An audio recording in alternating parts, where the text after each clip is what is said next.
Hello and welcome to the second episode of the LIU Brooklyn Blackbirds Coaches Show, presented by Applebees, the official restaurant of LIU Brooklyn Blackbirds Athletics, located on the corner of Flatbush and DeKalb Avenue. My first guest today is women's head basketball coach Gail Striegler. And Coach, when we last spoke on Saturday, coming off your sixth straight loss, but you said, and we both agreed, probably your team's most complete effort since the season opener against Columbia. That being said, is this team taking steps in the right direction? We're taking small steps in the right direction. We've still got a long way to go. I think that the main thing that I was happy with that game is they played hard for 40 minutes. I thought everybody that went in really gave a nice effort. And we played 6 games, and I think we've taken minor steps in most of the games, taken a couple steps back in a few, but most of them have been forward.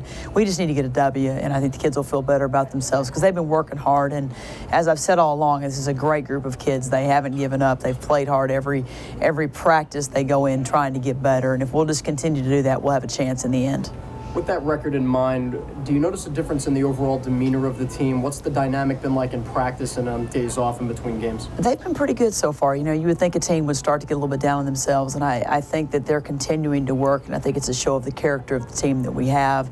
Again, a win would make it a lot better along the road, but I think as far as it goes, they've kept their heads up, they've continued to work hard, and are buying into what we're doing. You talked about Latava Whippy and how this has been a different year for her as a junior, taking on all these different roles and positions on the floor.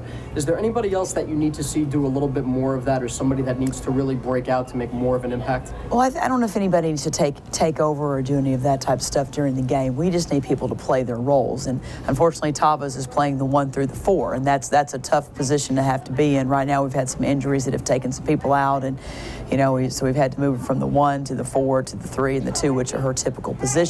We've got other people that are coming in that, Sophie Basin has started to play, she missed the first 2 games and has started to come back in now and is starting to make a little bit of an impact. Courtney Sullivan came off the bench the other night and did that. But I think the main thing that all of them have to remember is none of them are going to be the savior to our team. They all are parts to the answer to the team, but they're not, neither one of them individually are going to be able to turn this program around and turn the season around right now. They each need to do their role and play their role, and we could have a good ending to the season. That being said, somebody who can make that kind of impact is obviously Cleandra Roberts. We spoke about her importance on the last episode of the Blackbirds Basketball Coaches Show, but she's coming off her 2 lowest scoring games of the year, and you spoke about how teams are game planning for her and factoring her in a little bit more. So when there are games like that where she's having trouble scoring, what else can she do on the floor, maybe open up opportunities for somebody else? Well, she's doing a lot of things for us still, and I think the thing that she did best in the last game was not get frustrated. I think against McNeese, she got a little frustrated because she didn't get her shot. People were really keying on her. But I thought in the second game against Southern Utah, I thought that she really did a nice job of continuing to play great defense, of continuing to make the extra pass when she didn't have her shot. And those are the things she's going to have to do. She's got to get the teammates involved and have some of them knock down shots. When they start knocking down shots, it'll open up her driving lanes again. It'll open up some of the packed-in defense that we've got. You spend the next month on the road, and you have 7 games coming up away from the Steinberg Wellness Center. You combine that with the record to open up the season. What's the most daunting thing about this next slate of games coming up? I don't necessarily think any of it is that overwhelming. I mean, we needed to win a home game, but I think the whole thing is we've got to continue to get better, and the people have got to play their roles, understand their roles, and play the minutes as hard as they can play every single time they're in. The teams that we have ahead are very good teams, but all of them, again, we can play with them and have a chance to win as long as we play for 40 minutes and everybody plays their role. On a positive note, recently, Dan Olson's girls basketball report ranked your 2014 recruiting class 59th in the country, ahead of programs such as Kansas State, Northwestern, Rutgers. Can you tell us about some of these student athletes that you have coming in for next year? It's a good, solid group coming in. The 2 that got the highest rankings, the kid from California, Paris Jones, got a great ranking. She's a true point guard, can really distribute the ball well for us.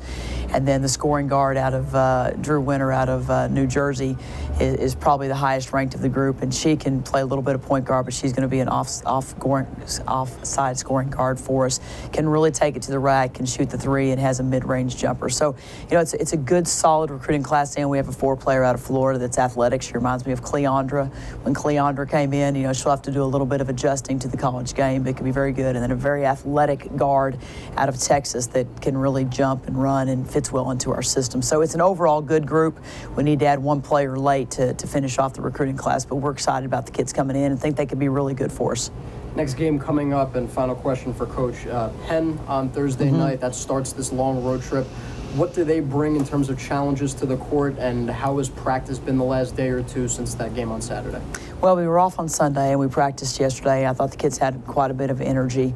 Like I said, they continue to work to get better. I think Penn is a very solid team. I think that the toughest thing they'll bring to us is last year they did a 2-2-1 back into a half-court zone, which trying to slow us down and not have much time to run our offense in the other end. And then they run a 5-out nobody in or a 4-out 1 in and just cut and pass and really make the defense work. They'll make 5 or 6, 7 passes before they take a shot sometimes. So we have to be disciplined defensively, make sure they only get one shot and done, and then we've got to break that press and be able to get into our offense quickly to get a good look at the basket. Well, Coach, best of luck on Thursday night, and we look forward to talking with you soon. All right, thank you. That was women's head basketball coach Gail Striegler. My guest coming up, Jack Perri. He joins me next. Growing up in Hawaii, my two passions were sports and healthcare. LIU Brooklyn gave me the chance to do both. I am now a 3-time NEC champion and a registered respiratory therapist. Find out how good you really are. Long Island University. Joined by head men's basketball coach Jack Perri. And Coach, thank you for joining me once again. Let's go back to Sunday's game against Norfolk State. You're down 6 with under 2 minutes to play. Troy Joseph hits the 3. He gets the block later on. And then your point guard, Jason Brickman, takes care of the rest. Yeah, it was obviously a tremendous finish, and guys really stepped up. Obviously, you go down 6. Those were 2 big threes by the kid Alexis, and our guys kept their poise. They kept their poise. Troy makes a huge 3. Landon Atterbury had two big offensive rebounds down the stretch to make that play, and then obviously we really talked about converging on Hawkins or Williams, whichever guy was going to attack the basket. We did a great job of that. The ball kind of bounced to us. Jason gets out, goes, hits Jarrell, streaking. It was awesome. Awesome finish. Now, this team had lost 4 straight before that win on Sunday, so to come back in that fashion at this point of the season, how crucial was that, and where does that game rank amongst the ones you've been a part of here? Yeah, well, how crucial was it? Well, I think it certainly was big that we can win. Obviously, I thought even if we didn't win, our effort and our guys' toughness, we were diving on the floor. We had 4 or 5 plays where we were on the floor a lot quicker than Norfolk, and that to me was a step in the right direction from California. So regardless of whether the outcome was, I was pleased with our effort and our competitiveness in that game. Where does it rank? Oh man, well, we had a few last year also. Our FDU game last year, Hofstra last year. We've had a few that have gone down to the wire, so that's certainly up there. So that's tough to place. You mentioned Landon Atterbury. He winds up finishing with 15 points in that game on Sunday.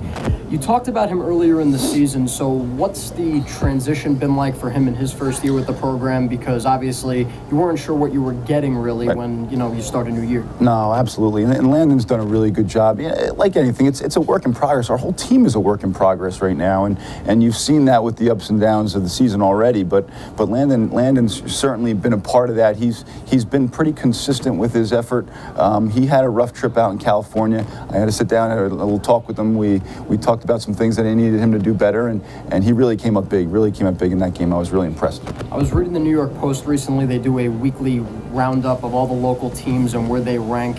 When I finally glanced over yours, obviously there's a mention of Julian Boyd. There always seems to be. Yeah. Without him in the lineup for at least another month, how has this team formed its own identity without him on the floor? Yeah, I think that's kind of what we're still forming. Like I said, work in progress is where we're at. We're a scrappy bunch of guys, and I think, again, 3-point shooting, what I think I told you last time, was one of the strengths of our team, and that's kind of played out. The games that we've had more success, including the Indiana game, we've shot well from 3.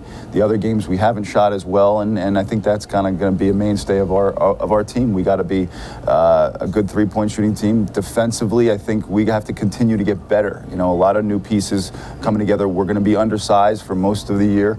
Our guys have to get tougher on the glass. We got to get better. We got to get better at rebounding. Right now, we're really struggling on the glass, and if we can start to do a better job of limiting teams to one shot, we'll start to play better.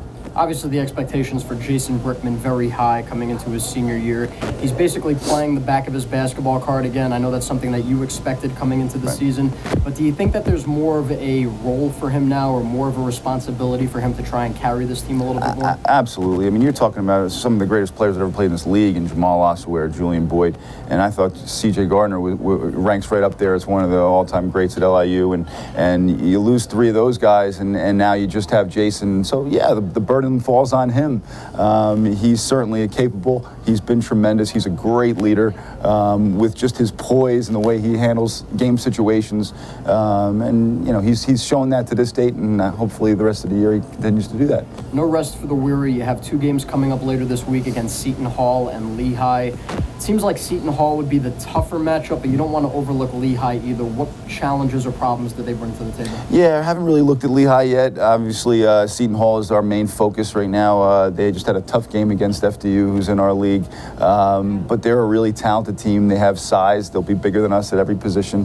They have some quick guards that can get into the lane. They have some good three-point shooting with size, 6'6", 6'7" guys that have some good three-point shooters. And then they have a big monster down low that's a really physical beast that hurt us. Again, last year we played them. That was probably one of our worst losses of the year last year at the Barclays when they came in. We started out well, and then they just kind of ran away from us midway through the first half, and then second half wasn't much of a game. So our guys have some catching up to do to come back and play against these guys and show them that we're a little bit better of a team. Coach, I asked Gail about her recruits. You have 3 student athletes coming in for next season. The Woods brothers from Texas, Elvar Fredrickson from Iceland. What can you tell us about them? Yeah, first off, the twins. They're tremendous kids. They're from a really good family down in Houston, Texas, where we've had great success recruiting down in Texas. These kids are really talented. You're talking about 6'5", 6'6" kids that can really shoot the basketball. They can all handle the ball as well. Good rebounders. I think they'll fit in really nicely with the way we play. Elvar is a really talented point guard who has the ability to get up and down the floor. He plays really fast, gets in the lane off of ball screen action, also plays really to our style, good passer, and has the ability to make shots as well. So really excited about those 3 guys and what they'll do come next year. Coach, thanks again. Best of luck against Seton Hall and Lehigh. Thank you. My thanks to Jack Perri as well as Gail Striegler. This concludes the 2nd episode of the Blackbirds Basketball Coaches Show. I'm Gregg Caserta. Thank you for tuning in, and we'll talk to you soon.